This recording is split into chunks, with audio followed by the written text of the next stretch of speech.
I'm very happy to talk with you today about mindfulness of feeling. Mindfulness of feeling is a very important topic. After a person does mindfulness of the body, they pay attention to mindfulness of feeling. These are the first two parts of the four foundations of mindfulness. Mindfulness of the body, mindfulness of feeling, mindfulness of mind, and mindfulness of phenomenon, all experiences outside.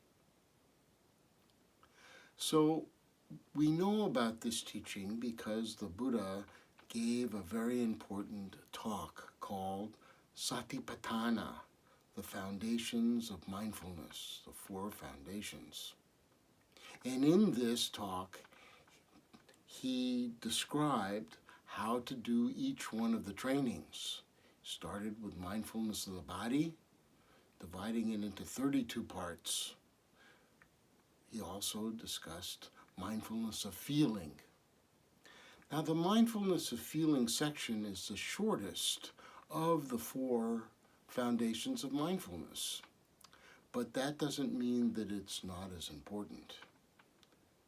In this, he divides mindfulness of feeling into three different parts.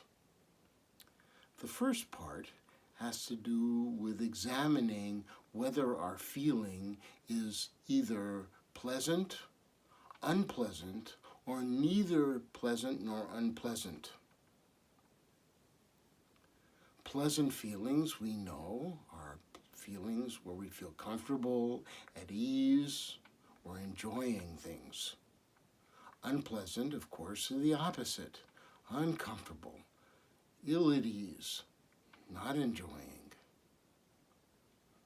So we first determine whether we're feeling pleasant or unpleasant. The neither pleasant nor unpleasant isn't exactly the same as neutral. Neither pleasant nor unpleasant means that it just hasn't been determined. It's just something like a feather landing on the skin. You notice it, it's there, but it's not really significant as either pleasant or unpleasant. This is the first section of mindfulness of feeling. The second part of mindfulness of feeling is determining whether the feeling is internal, something that we generate within ourselves, something physical within the body, or even emotionally. The physical and emotional body fits together. Emotions are more connected to thinking or the mind, but here we can say that there's a correspondence as well. When the body is feeling pleasant or unpleasant from the inside, it also may affect our emotions. The second is whether the feeling is external, caused by something outside of ourselves. So if we have a fever, internal, we may be hot, or we may be clammy, or even chilled. That's different than externally being in an environment where it's too cold for what we're wearing or too hot for what we're wearing. So these are the internal and external things that we notice. What is the cause? Sometimes a combination of both. It's okay. The third part of mindfulness of feeling is a little bit hidden in the talk that the Buddha gave, but it's very important. It has to do with whether we feel this feeling attached or if we feel the feeling not attached. This particular topic is covered in much greater detail in another talk that the Buddha gave called The Dart of Painful Feelings, in which he talks about how when a person is feeling something painful or unpleasant, this feeling is like a dart that strikes them, and then they are struck immediately afterwards with a second dart.